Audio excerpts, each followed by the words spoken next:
So, hi everyone, good evening. Thank you so much, Fred, for the words, and thank you so much for having me here this evening to talk about a topic very important to us all. As Fred said in the summary of the lecture, we have every 40 seconds someone commits suicide in the world. So since the beginning of this meeting until now, we can imagine between 5 and 10 people committed suicide in some place. It's like 2,200 suicides every day. So it is a very important topic for us to talk about. And for me personally, as a journalist, it is a topic that usually is considered a taboo. We can't talk about that much in the media. Since college, I was taught by my professors that we should avoid talking about that in the news.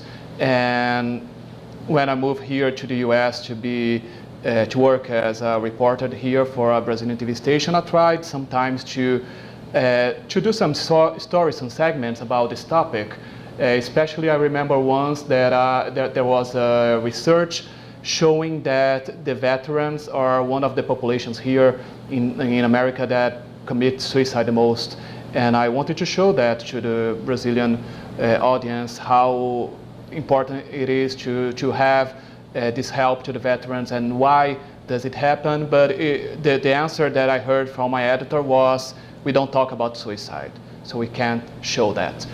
And it's really like that. We really need to put suicide on the side and not talk about that at all, or can we help ourselves and so many other people by talking about that? So that's a little bit what I want us to see this evening. And the rejection is because one of the main groups that commit suicide is the one who are vulnerable. So it's a very important topic for us to discuss, and also showing how Spiritism can help us with this subject. So usually when do we see the suicide on the news? Actually, when we have someone famous that commits suicide. For example, we had Marilyn Monroe in August 1962. At the time, they said it was suicide. Later on, I'm going to talk about some Spiritist news that we have about her from the other film. But it was actually shown and told that Marilyn Monroe committed suicide by ingesting pills by overdose. So it was there on the first page of many newspapers, the headlines, we saw that. And more recently, we have Robin Williams. He was found hanged in his own apartment, and it was in 2014. And those are two examples of occasions and situations that we see on the news, and we see many people talking about that. And many times with sensationalism. So they explore the tragedy, they explore the little details of how that happened. For example, you can see that Marilyn Monroe was found nude in bed, hand on phone, took 40 pills. So journalism, usually we give all the details that we have. And is that good? Is that a bad thing for us? And how can we show that without impacting that much society? And we can see the numbers. For example, we have these numbers here. Only here in the United States, we have 42,773 suicide cases every year. This is according to American Foundation for Suicide Prevention. Those numbers were, I think, for 2014. So it more or less around 42,000 a year. So it's a very huge number. And especially when we compare, for example, with terrorism. Terrorism, we see a lot, we talk a lot every time it is on the news. And if we see, for example, the numbers of the terrorism here in the US, we had 3,030 people who were killed by terrorist attack here in the US since between 2001 and 2013, according to the US State Department. So if we compare, we have 42,000 people every year committing suicide, and we don't see that much talk about that. And we have 3,000 people who died for terrorism. I'm not saying that we shouldn't talk about terrorism. Yes, we should. It's a very important issue. But if we remember, for example, last year, the debates of the candidates, both Hillary Clinton and Donald Trump, they had to answer many questions about terrorism in every debate, the 3 debates that they had. But we didn't see anybody asking about suicide prevention, what they should do about that, what were their plans to, for example, the mental disorders, because 9 in 10 people who commit suicide, they have any kind of mental disorder. So we didn't see any of the candidates talking about that, but they talked a lot about terrorism, and it's still a very important issue that they keep talking about. I'm not saying that we shouldn't talk about terrorism. Of course we do, but we should, in the same way, talk about suicide more often. So why we usually don't see suicide on the news? Because of this book that we have from the end of the for the 1700s. It's the book by Goethe. It's The Sorrows of Young Werther. And this book was written during Romanticism. It was a period of the literature in the world, in Europe, here in America, where they usually talk a lot about love and about pain, and they related love and pain and something that was beautiful for us to feel and for us to have those feelings within us. And for example, we have here in the US, Edgar Allan Poe. He's one of that period of Romanticism, and the most famous one was Lord Byron. He was one of the most, one of the authors that was most read at that time, and still today he's very connected to the Romanticism. When we think about Romanticism, we think about Lord Byron. But in this book especially, we have Goethe. He described, he uses many letters of this young Werther, was a young person who was in love to a woman, but this woman got married to another man. And what happens, he tried to, he kept in love with that woman. We see during the book, he tried to escape from that love, and he comes back to that love. He tried to live far away from her, and he comes back to live near her, but he didn't want to live in that triangle anymore. So he thought that the only way for him to escape from that situation was to kill one of the 3 of them, himself, the woman he loved, or the man who was married to that woman. As he didn't want to kill one of the other 2, he committed suicide. And Goethe, he described the method used by the main character. So he described in very details how he did that. And what happened after that? That's why we call it the Werther effect, or the copycat suicide, because many people started to do the same.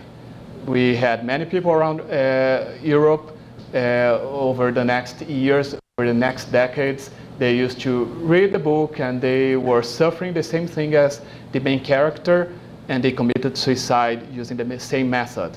And how do we know that they were influenced by the book? Because many of them, they were dressed the same way the character used to dress in the book. They left the book open by the bed, where the people could find the dead body. And because of that, this book was banned from many countries at that time, after it was published. And the author, Goethe, was accused of homicide, because it was very serious at that time. And that's one of the reasons why people stopped talking about suicide, because of this copycat effect. They think that if we see the news of Marilyn Monroe, of Robin Williams, many people who are suffering from the same problems, they would try to copy what they saw, and would commit suicide on the same way. So it happened with Marilyn Monroe. This is one of the most recent examples that we had. In August 1962, we had 12% more suicide cases than a historical average at that time.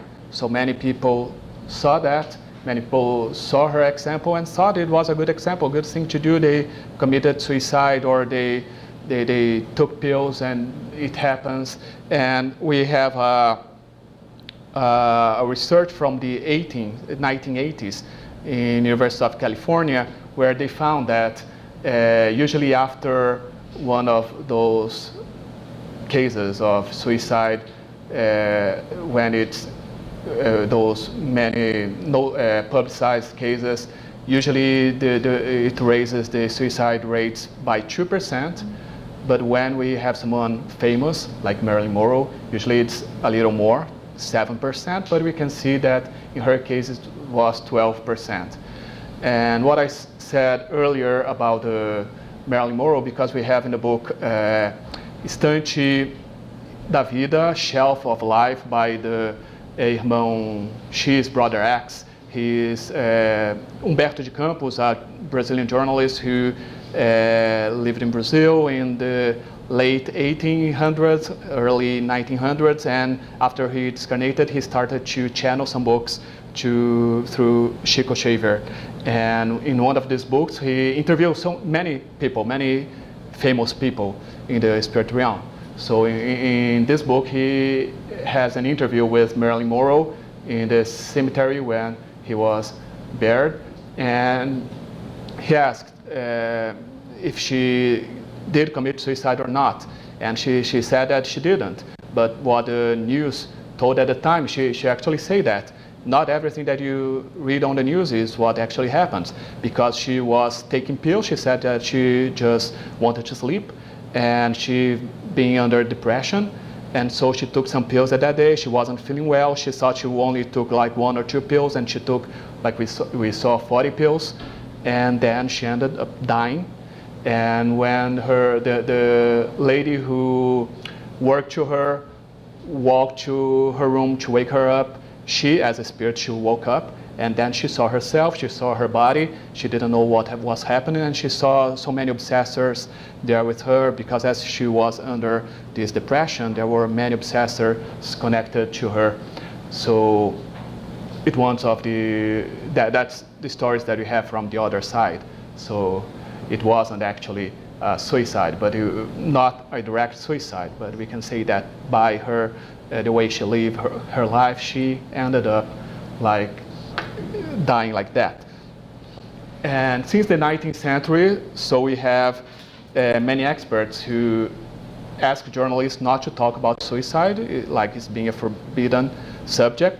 But more recently, we have the WHO, the World Health Organization. They changed that. They have a guide for journalists when they say that journalists should talk about suicide in an appropriate and accurate way. How is that? They say that we shouldn't, for example, give details of what happened, like in the case of Marilyn Monroe. We shouldn't, so in this way, people who read, people who see that on TV, they won't try to follow those steps. Like we're not giving a recipe of how to commit suicide. We're just saying what happened. And most important, they say always to give some information for those people who are suffering from the same pain. For example, in her case, at that time, they should tell people, if you are suffering from depression, how can we help you? We have here in the US, for example, for veterans, we have a hotline where the veterans from wars, they can call to receive help if they are feeling depression, if they are feeling they are going to commit suicide, so they can have this help. And that's what the WHO say for the journalists to do, to try to give this information. Okay, you can give the information of what happened, but you can, on the same way, give all the information, all the support that people need to receive. And that was what happened with Robin Williams. After some months after he died, we had an increase in search of his name on Google, but not only that. People were seeking information about mental health, and the searches for depression increased by 3 times. So you can see that people not only were looking for information about Robin Williams, but they were also looking for information about what led Robin Williams to commit suicide, because in many cases maybe they were feeling the same. So we can see how the way that people wrote about Marilyn Monroe death and Robin Williams' death led to different consequences. Now you saw that on the news, and now I'm going to talk a little bit about Emily Durkheim. He's considered the father of Isabella is. Is like, hey. He's considered like the father of sociology, and in the 1800s he used to have the opposite advice for journalists. He thought that we should talk about suicide, but the same way that the World Health Organization said with the same instructions that we only receive now in the 21st century. He was talking about that in the 19th century.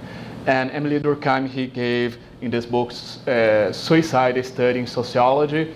It was the first time that suicide was actually seen and studied as something with this sociology view, from a group view, because before that was for psychologists to study that. So if I am willing to commit suicide, they would study me and to see my mind, what I was thinking about, like individually, not in a group.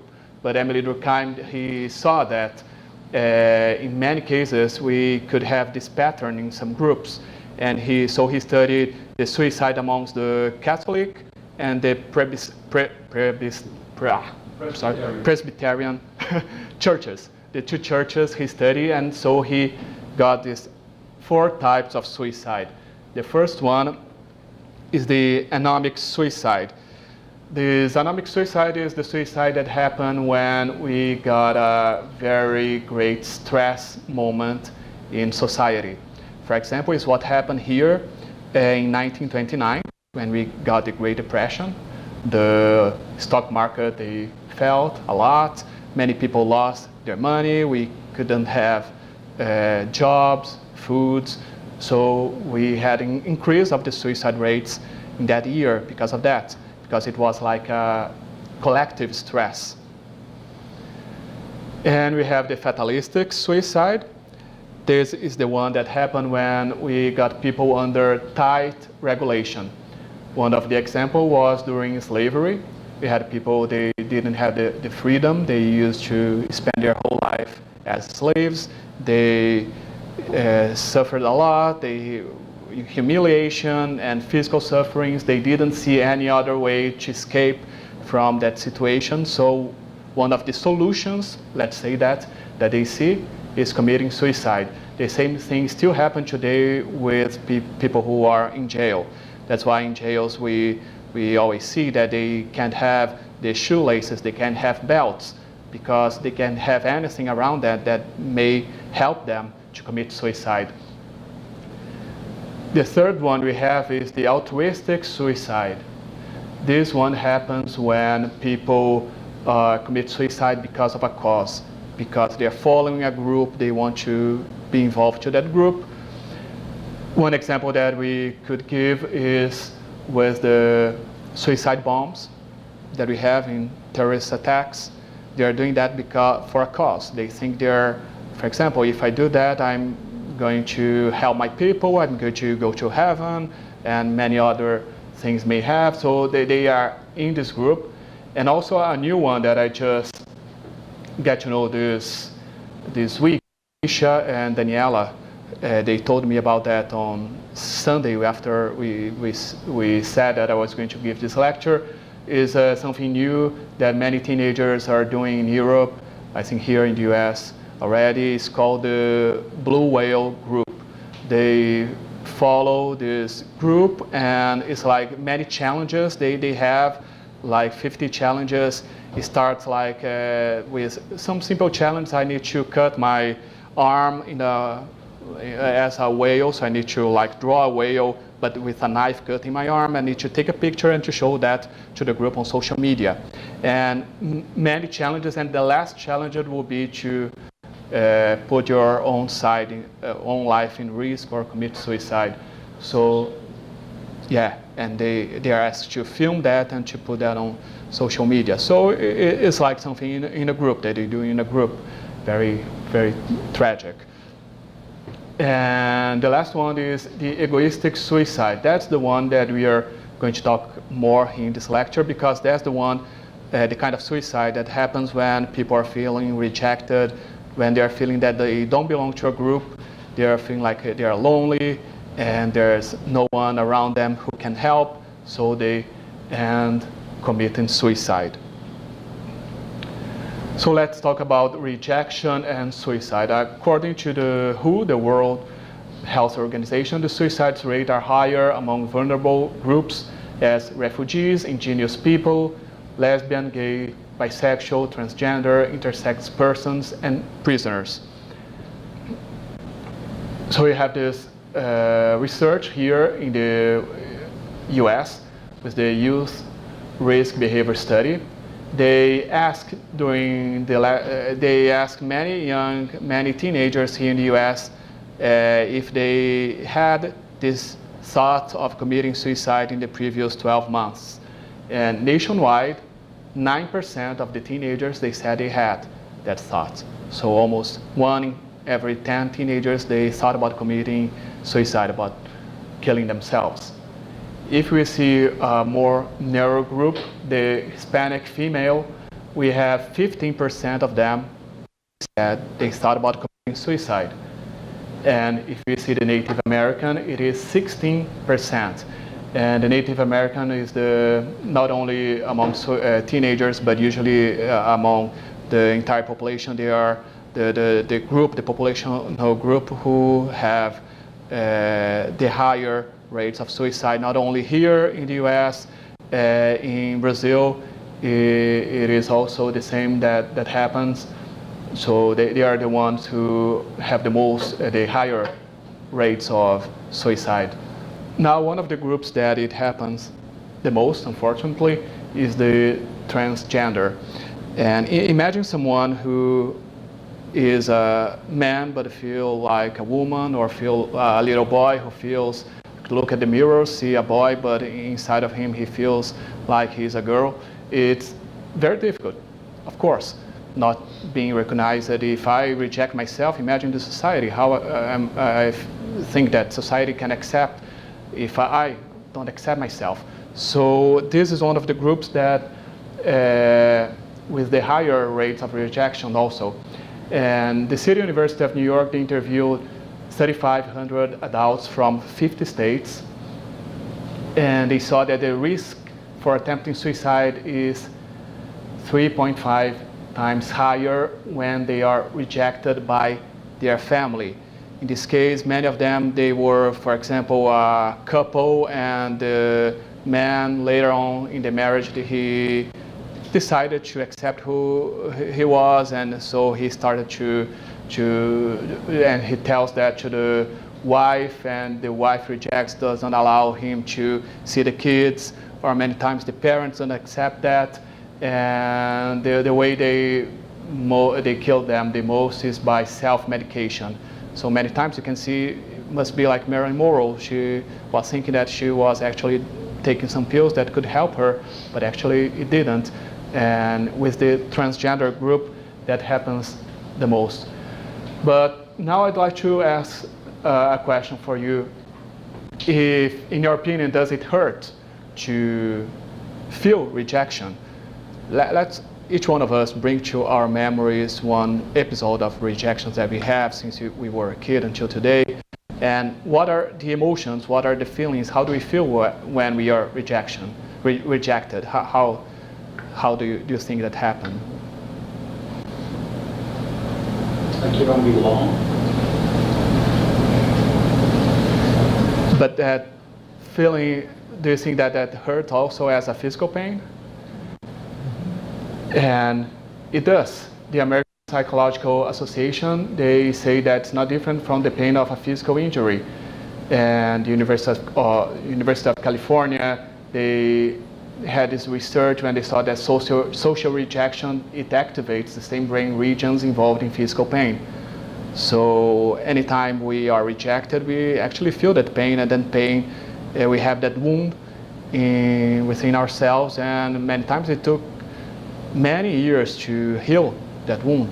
And it's like, for example, I cut myself today when I was shaving here, and it took like 2 hours to stop the bleeding, and I try to clean every time. I try to clean, it hurts a little bit, and until now, if I try to move that, I feel that hurt because still a wound, it will be a scar, and so on. So with the pain of a rejection, it's still the same. If I was rejected when I was, for example, 12 years old, I suffered from an episode of rejection of a bullying in my class, and until today, when I think about that, it's like touching that wound. So I still feel a little bit of pain, not that much as it was at the time, but every time I think about that, and any situation that happens similar to that one that I faced, I still feel that.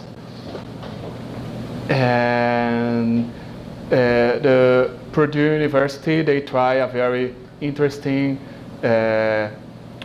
research. They try to give money to 2 groups. They divided some people in 2 groups. Both of them were rejected, but one of them, they would give money after the rejection, and the other, they didn't give money because they wanted to see if the money could solve that feeling that they had, and they saw that it doesn't solve the pain at all. So both groups, they still felt the pain.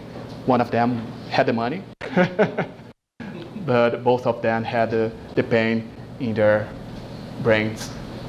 And so why does the rejection hurt that much? Because we live in a society and we have this need to belong. According to psychologists, we have this need to belong as the same way that we have a need for food, we have a need for water, we have a need to be in a group, we have a need to be accepted, to have friends, to have a family. And now we come to the Spirit's book, when the Spirits say that God made human beings to live in a society. Why? Because that's good for us. Why are we here on earth? Why do we have incarnations, many reincarnations? Because we need to evolve, we need to learn. We have, like we say in Spiritism, we have these 2 wings, the intellectual wings, the moral wings. How, for example, let's think about the intellectual wings. How can I learn if I don't have someone to teach me? And if you think about the moral, about the feelings, for example, Joanna de Angeli, she says that we learn how to love through many reincarnations. Since we are created as spirit, every time you come here in this physical plane, we are learning how to love. So it's not something that I have within me since I was created. It's something that I need to learn, I need to evolve that feeling. The same happened to the moral wing. And the best way to learn is by interacting to others. So we have this need. We are not here on earth to live alone. We are not here to live like hidden in the top of a mountain without having contact to anybody. We need to have this contact. That's why it's so important for us to feel that we are part of a group. And also in the Spirit's book, they talk about these opposite feelings, because, okay, I need to be a part of a group, but many times I don't like many people in the group where I am, and there are many people who don't like me. Why does that happen? In the question 389 of the Spirit's book, Kardec asks, what is behind the instinctive repulsion sometimes felt between individuals who are meeting for the first time? And the Spirits say they are antipathetic spirits who can sense each other's nature and recognize one another without ever exchanging rods. So it doesn't mean, for example, that if I don't feel that connection with somebody else is that I am more elevated than him and he's more elevated than me. It's just that we don't have that same feelings, that we are in the same vibration, for example. Let's say about that. Fred likes classical music, someone like rock. Maybe when they meet for the first time, they're going to talk about music, they don't feel that attraction, but doesn't mean that any of them, they are more elevated than the other, but that explains many times why we feel more sympathy for someone, we don't feel the same feeling for the other. And in the questions 390, they say that this hostility may spring from a difference in their way of thinking. As we ascend, these differences are erased and their antipathy disappears. But again, it doesn't mean that I need to reject, I need to exclude that person from my life. We need to accept each other. But it's interesting to have this knowledge in our minds, because that explains many times why I won't feel comfortable in some group and some people won't feel very comfortable with me around. It can help us explain, but again, it doesn't explain, it doesn't justify the rejection. And usually we are not rejected alone. When we are rejected, we have many insults. That's what happened here when Snoopy and Lucy, Snoopy just gave Lucy one of the chapters of his novel, and then she says, "This is your new novel. I don't know, I guess I have mixed feelings about it. I don't know if it's terrible or awful."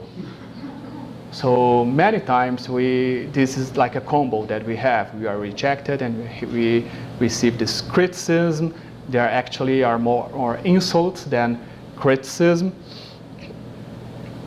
And Joanna de Angelis in the book Happy Life, she says that don't let the insult someone hurls at you ruin your day. Certainly these are people who do not like you and even hate you, but it is no surprise because you have the same feelings in regard to others. So, so that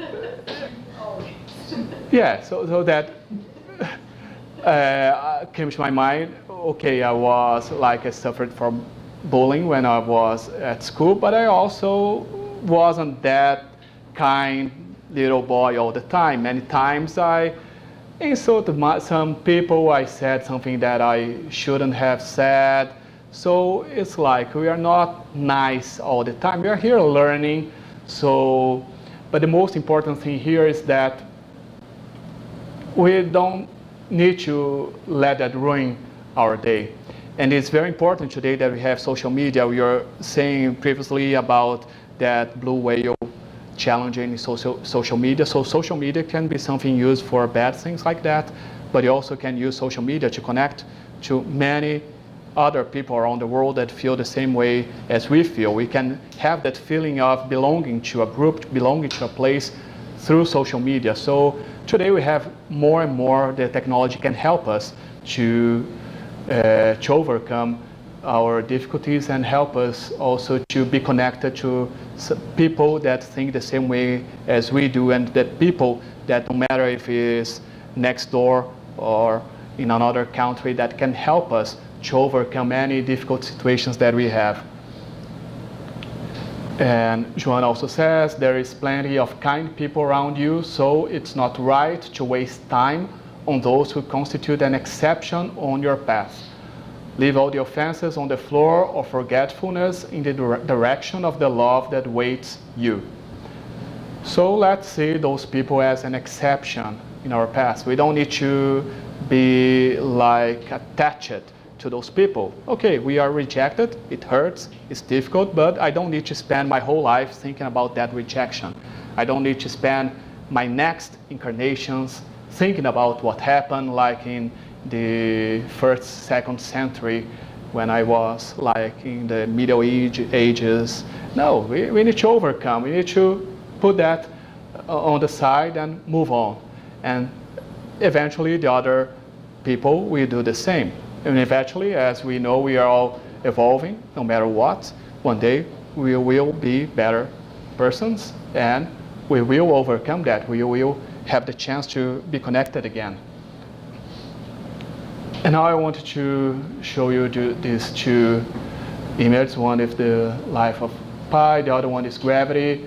I want you to tell me what you see in each one of those pictures, if you could describe those pictures to me. What do you have on the left side? What do you have on the right side?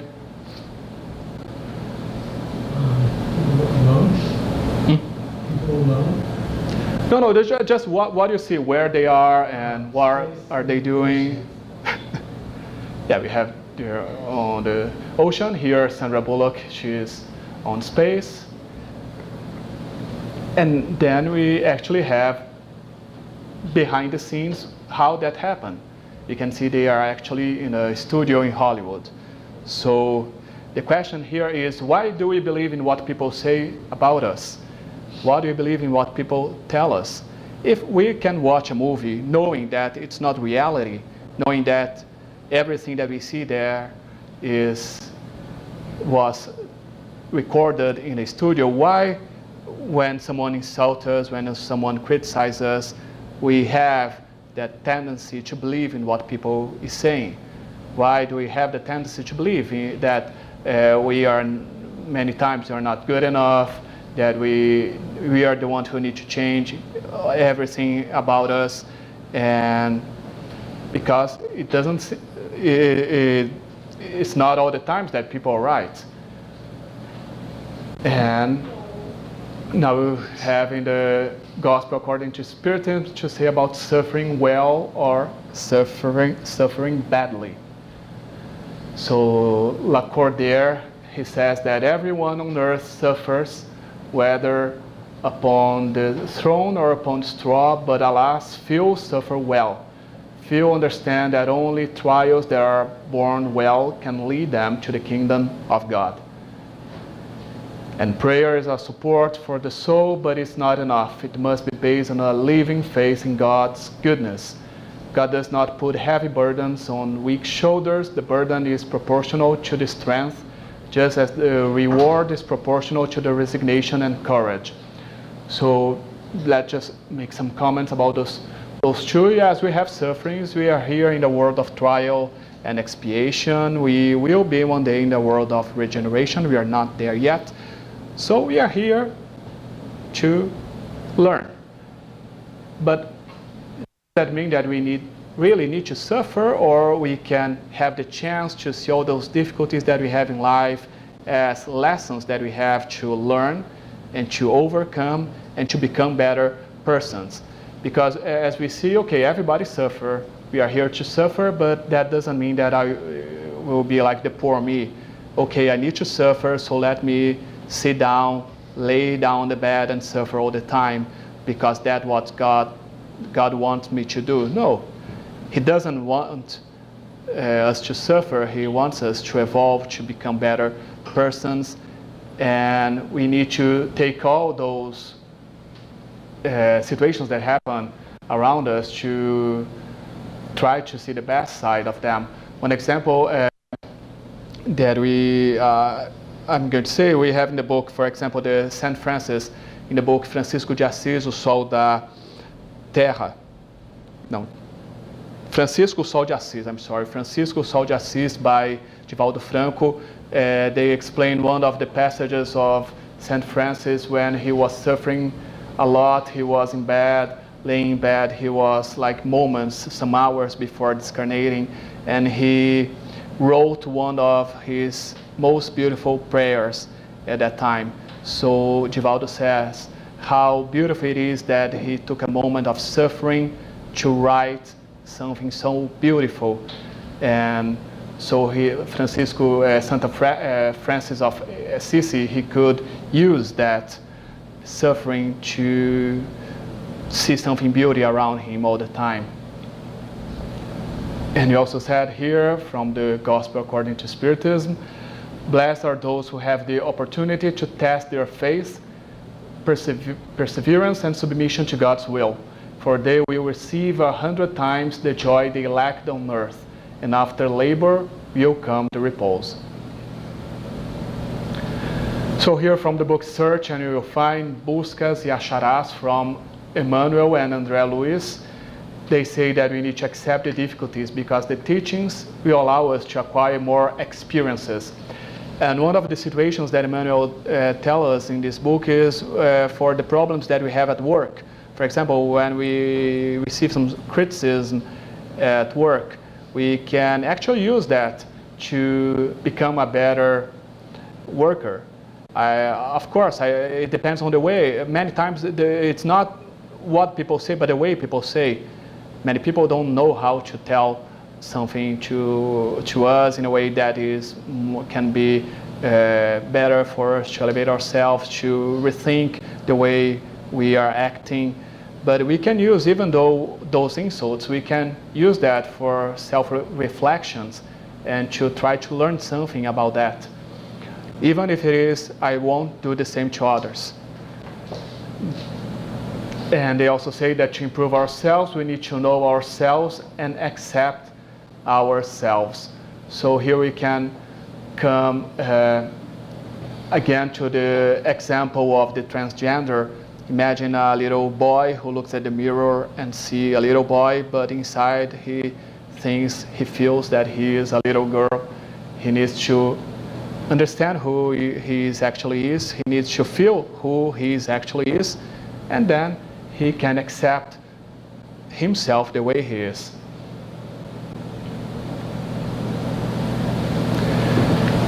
And here from the Spirit Hammered, we have, let's keep in your minds that we are not what others think about us, and many times not even what we think about ourselves, but we are truly what we feel. So like this example, we are what we feel about ourselves, no matter what others say, no matter what we think about that, we need to feel that. And we need to understand that we can live and have relationships respecting each other and also respecting our individuality and free will without being afraid of discrimination or isolation. That's what Emmanuel calls the constructive acceptance. We need to accept ourselves in a way that we can become each day better persons and also help the ones around us, because we need always to see the both sides when we talk about rejection, about we as the ones who are rejected and we as the one who reject others, because we always have these two sides of this coin. And our greatest example is Jesus. As the Spirits always told us in the Spirit's book, he is our model, our guide. And here we can see he was despised and rejected by mankind, a man of suffering and familiar with pain. Like one from whom people hide their faces, he was despised, and we held him on low esteem. But especially this week that we have on Friday, the Good Friday, when many all around us we are going to think about the passion of Christ, and two moments that come to our minds is when Peter denied Jesus 3 times, and when Judas also betrayed Jesus. But we need to ask, did Jesus forgive them? Until today we have, for example, on Saturday we have the burning Judas. Many places around the world, when they come, they, like in Portuguese we say malhação do Judas, they build like these dolls of Judas and they go and they set fire on them, they punch them. It's been almost 2,000 years since Jesus discarnated, and we, society, can't forgive Judas for what he did. But Jesus, he forgave Judas at the moment that he discarnated. The first thing that he did was going to the lower zones to rescue Judas, because he knew that Judas had committed suicide. He was suffering a lot with regretting what he had done. So Jesus goes there and rescue him. So if Jesus could do that, like at the same moment he discarnated, why can't we, like 2,000 years later, do the same? And the same applies to many other things that happen around us all the time. And here I got another example, a video from South Africa in 2013. I had the chance to go there and to see and to talk and to get to know better what people suffer during the apartheid. It was, if you're thinking about a rejection, about a situation of a rejection, if we imagine what happened there during so many years, the most part of the population of this country, they were rejected by a small part, the small one who was in the government, the ones who rule, like let's say like that, the country. And I have here two people who told me their own experiences, how they felt about that, and how they live today after the apartheid is done. So can you turn off the light for, thank you.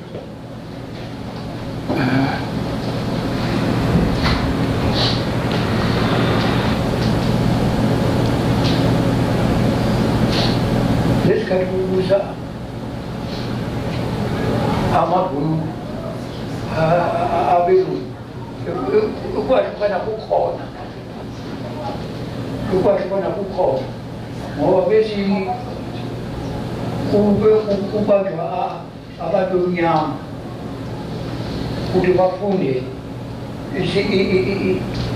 isi-Afrikaans nge-forced mabayala bajujuke. That was the worst situation. It was even more than to be imprisoned, because you are not allowed to be who you are. You were not allowed to touch white people. You were not allowed to even go into a bathroom and use a bathroom, because it was written there whites only. So there was never a bathroom that was written for blacks. So you had to be pressed, and that's a torture.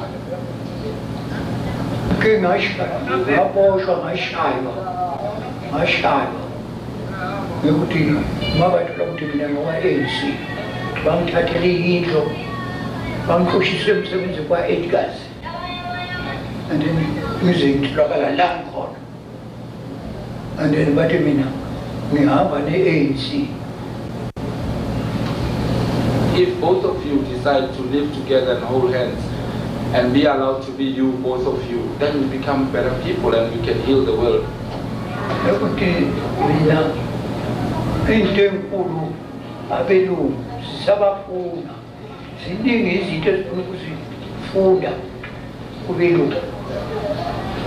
Lesi sikhathi lesiyasizwa besizonda apartheid kuphela, besingazonda abelungu bonke ngoba khona abelungu bebangayifuni i-apartheid. Nami bengikuleyo esaythi yokuthi apartheid ingabafuni.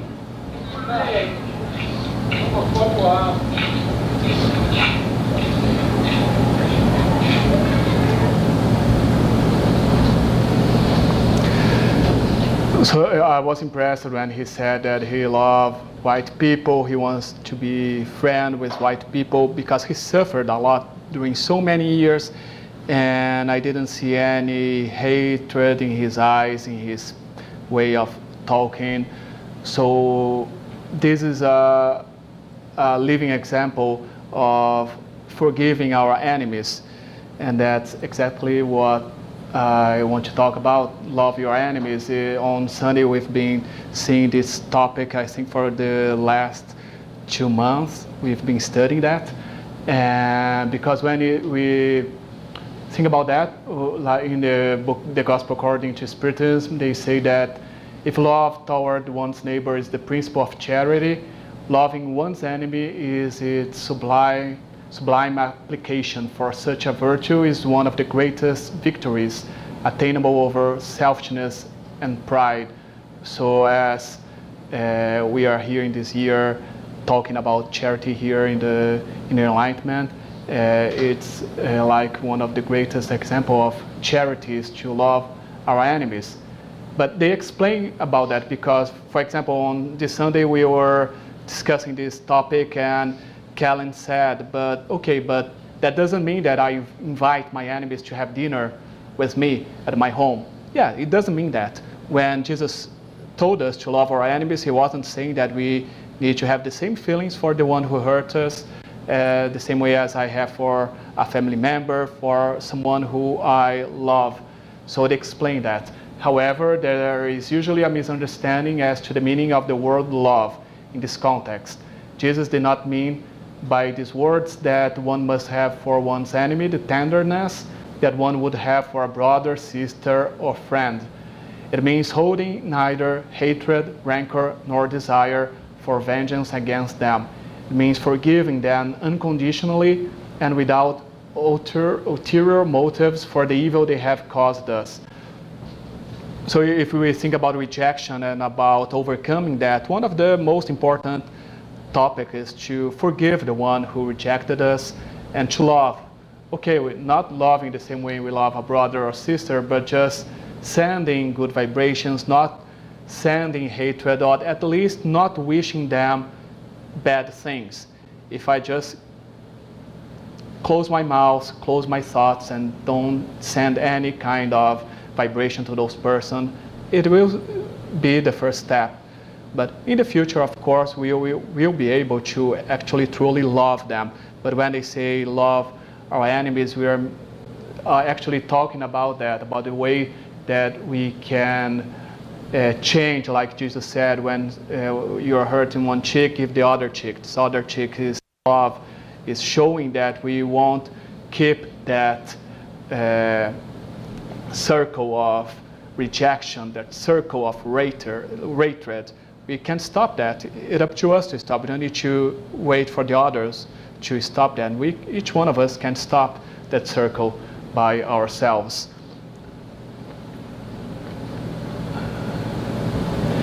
And now from the book Algo Mais, maybe something else from Emmanuel. He says, before the cloud of tears, when the incomprehension of other targets your feelings, remember that someone will always offer you understanding and comfort. Before the abandonment of the loved ones, when you needed their presence and security the most, think about this benefactor that never abandons you. And when you ask, who will this person be, that never forsakes you, let your ears hear the answer, that's Jesus. So we need to have in mind that we are never alone. We have Jesus, and we have so many other people around us. We just need to look around us to see a helping hand. We can always find that helping hand, no matter if it's physically a helping hand by our side, in the next door, someone in the family, someone in our group of friends or co-workers. Can be a hotline when we can call to receive more information, more help. But we can always find someone. We are never alone. That's the best thing that we have to keep on our minds. We always have someone around us who can give that helping hand. Thank you.